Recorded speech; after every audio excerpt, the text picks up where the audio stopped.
নমস্কার। আজ আমি বলবো কবিগুরু রবীন্দ্রনাথ ঠাকুরের লেখা আজ। কুমোর পাড়ার গরুর গাড়ি বোঝাই করা কলসি গাড়ি, গাড়ি চালায় বংশীবদন, সঙ্গে যে যায় ভাঙনে মদন। হাট বসেছে শুক্রবারে বকশীগঞ্জে পদ্মা পারে, জিনিসপত্র জুটিয়ে এনে গ্রামের মানুষ বেচে কেনে।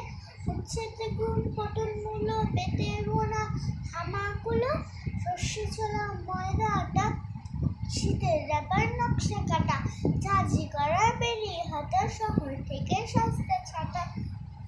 কলসি ভরা এখো ঘুরে মাছি যত বেড়ায় উড়ে, ঘরে ঘাটে নৌকোটে আনলো ঘাটে চাষি মেয়ে, অন্ধকারায় পথে পরে গান শুনিয়ে ভিক্ষা করে, পাড়ার ছেলে স্নানে ঘাটে জল ছিটিয়ে সাঁতার কাটে।